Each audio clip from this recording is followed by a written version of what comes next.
Hi dear friends, അസ്സലാമു അലൈക്കും, നമസ്കാരം, വെൽക്കം ബാക്ക്. അപ്പോൾ ഇന്ന് നമ്മളൊരു അടിപൊളിയായിട്ടുള്ള ഈസി ആയിട്ട് ഉണ്ടാക്കാൻ പറ്റുന്ന ഒരു ബ്രെഡ് വെച്ചിട്ടുള്ള ഒരു സ്നാക്കാണ് കേട്ടോ.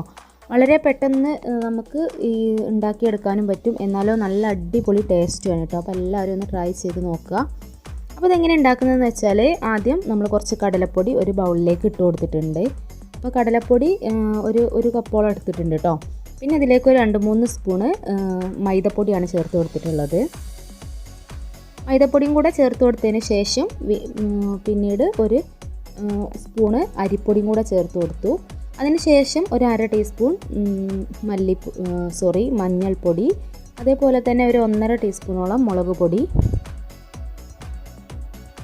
പിന്നെ ആവശ്യത്തിനുള്ള ഉപ്പ് എന്നിവ ചേർത്തിട്ട് നന്നായിട്ടൊന്ന് മിക്സ് ചെയ്തെടുക്കാം. ആദ്യം നമുക്ക് ഈ ഒരു നന്നായിട്ടൊന്ന് മിക്സ് ചെയ്തെടുക്കാം കേട്ടോ. ഇനി ഈ ഒരു സമയത്ത് നിങ്ങൾക്ക് കായപ്പൊടിയുടെ ടേസ്റ്റ് ഇഷ്ടമാണെന്നുണ്ടെങ്കിൽ കുറച്ച് കായപ്പൊടിയും കൂടെ ചേർത്ത് കൊടുക്കാം. അതിനുശേഷം നന്നായിട്ട് ഒന്ന് മിക്സ് ചെയ്തെടുക്കാം.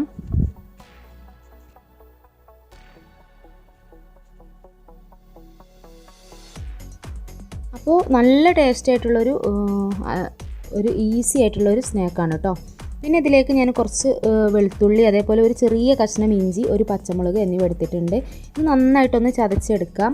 അതിനുശേഷം ഈ ഒരു പൊടിയിലേക്ക് ഇട്ട് കൊടുക്കാം. പിന്നീട് കുറച്ച് കുറേശ്ശെയായിട്ട് വെള്ളം ചേർത്ത് കൊടുത്തിട്ട് നന്നായിട്ടൊന്ന് മിക്സ് ചെയ്തെടുക്കാം. കട്ട കെട്ടാതെ മിക്സ് ചെയ്തെടുക്കാം കേട്ടോ. അപ്പോൾ നമ്മുടെ ചാനലിൽ ആരെങ്കിലും പുതിയതായിട്ട് വീഡിയോ കാണുന്നുണ്ടെങ്കിൽ, നിങ്ങൾക്ക് ഈ ചാനൽ ഇഷ്ടമാണെന്നുണ്ടെങ്കിൽ മറക്കാതെ നമ്മുടെ ചാനലൊന്ന് സബ്സ്ക്രൈബ് ചെയ്യുക കേട്ടോ. പിന്നെ നിങ്ങളുടെ അഭിപ്രായം ഒന്ന് അറിയിക്കുക. ഇഷ്ടപ്പെടുകയാണെങ്കിൽ ലൈക്ക് ചെയ്യുക. പിന്നെ മറ്റുള്ളവരിലേക്ക് കൂടെ ഒന്ന് ഷെയർ ചെയ്ത് കൊടുത്ത് സപ്പോർട്ട് ചെയ്യുക കേട്ടോ. അപ്പോൾ ഞാൻ നന്നായിട്ടൊന്ന് മിക്സ് ചെയ്തെടുക്കുന്നുണ്ട്. ഈ ഒരു ബാറ്ററിൻ്റെ പരുവെന്ന് പറഞ്ഞാൽ ഇതാണ് കേട്ടോ. നല്ല കട്ടിയും വേണ്ട, എന്നാൽ നല്ല ലൂസും വേണ്ട, ആ ഒരു പരുവത്തിലാണ് വേണ്ടത് കേട്ടോ. അപ്പോൾ ഞാനിതിൻ്റെ ഒരു കട്ടി എങ്ങനെയാണെന്നുള്ളത് കാണിച്ചു തരാം. അപ്പോൾ ഈ ഒഴിക്കാൻ പറ്റുന്ന ഈ ഒരു രീതി ഉണ്ടല്ലോ, ഇത്രയാണ് കേട്ടോ വേണ്ടത്, ഇതിൻ്റെ ഒരു കട്ടി.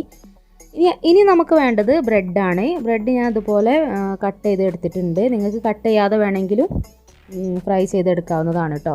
അതിനുശേഷം ഈ ഒരു കട്ട് ചെയ്ത് വെച്ചിട്ടുള്ള ബ്രെഡ് നമ്മൾ ഈ ഒരു മാവിൽ മുക്കുക. ഈ മുക്കുന്ന സമയത്ത് കണ്ടോ, ഇതേപോലെ ഈ ഒരു ബ്രെഡിൽ നന്നായിട്ട് പിടിച്ച് കിട്ടുന്ന ഈ ഒരു കട്ടിയിലാണ് കേട്ടോ വേണ്ടത്. അതിനുശേഷം നല്ല തിളച്ച എണ്ണയിലേക്ക് ഇട്ടിട്ട് നമ്മളൊന്ന് ഫ്രൈ ചെയ്തെടുക്കുകയാണ്. അപ്പോൾ അവിടെ എണ്ണ നന്നായിട്ട് തിളച്ചിട്ടുണ്ട്. ഇനി ഇതിലേക്ക് നമ്മൾ ഇട്ടിട്ട് ഒന്ന് ഫ്രൈ ചെയ്തെടുക്കാം. അപ്പോൾ ഈ ഒരു വെളുത്തുള്ളിയുടെ ടേസ്റ്റൊക്കെ ഇതിലുള്ളത് കൊണ്ട് തന്നെ വെളുത്തുള്ളിയുടെ ടേസ്റ്റ് നന്നായിട്ട് മുന്നിട്ട് നിൽക്കുന്നുണ്ട് കേട്ടോ. അതുകൊണ്ട് തന്നെ ഈ ഒരു സ്നാക്ക് കഴിക്കാൻ നല്ലൊരു ടേസ്റ്റാണ്. നിങ്ങളെല്ലാവരും ഒന്ന് ട്രൈ ചെയ്ത് നോക്കണം കേട്ടോ. ഈസി ആയിട്ട് ഉണ്ടാക്കാനും പറ്റും, എന്നാലും ഒരു പുതിയൊരു രുചിയാണ് കേട്ടോ. അപ്പോൾ നമുക്ക് ഇതുപോലെ നല്ല ഹൈ ഫ്ലെയിമിൽ തന്നെ വെച്ചിട്ട്, ഫ്ലെയിം കുറക്കൊന്നും വേണ്ട, നല്ല ഹൈ ഫ്ലെയിമിൽ തന്നെ വെച്ചിട്ട് നമുക്ക് തിരിച്ചും മറിച്ചിട്ട് നന്നായിട്ടൊന്ന് ഫ്രൈ ചെയ്തെടുക്കാം. കാരണം ഇതിന് വലിയ വേവൊന്നും ഇല്ലല്ലോ, കാരണം ബ്രെഡല്ലേ.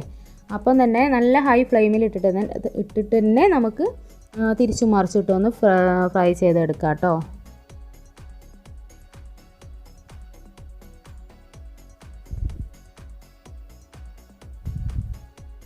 അപ്പം അത് ഏകദേശം 2 ഭാഗവും നന്നായിട്ട് മുരിഞ്ഞ് വന്നിട്ടുണ്ട്. ഇനി നമുക്കിത് എണ്ണയിൽ നിന്ന് മാറ്റാം. അപ്പോൾ ഇത്രയേ ഉള്ളൂ. വളരെ ഈസി ആയിട്ട് ചെയ്തെടുക്കാൻ പറ്റുന്ന ഒരു സ്നാക്കാണ്, എന്നാൽ നല്ല ടേസ്റ്റുമാണ്. എല്ലാവരും ഒന്ന് ട്രൈ ചെയ്ത് നോക്കിയിട്ട് അഭിപ്രായം മറക്കാതെ കമൻറ്റ് ബോക്സിൽ അറിയിക്കണം കേട്ടോ. അപ്പോൾ വളരെ ഈസി ആയിട്ട് തയ്യാറാക്കാൻ പറ്റിയ എന്നാൽ നല്ല ടേസ്റ്റി ആയിട്ടുള്ള നമ്മുടെ സ്നാക്ക് ഇവിടെ റെഡി ആയിട്ടുണ്ട്. അപ്പോൾ എല്ലാവരും ഒന്ന് ട്രൈ ചെയ്ത് നോക്കുക കേട്ടോ. അപ്പോൾ ഓക്കെ, അടുത്ത നല്ലൊരു ഉഷാറ് വീഡിയോ ആയിട്ട് നമുക്ക് വീണ്ടും കാണാം. അതുവരെ എല്ലാ കൂട്ടുകാർക്കും അസ്സലാമു അലൈക്കും.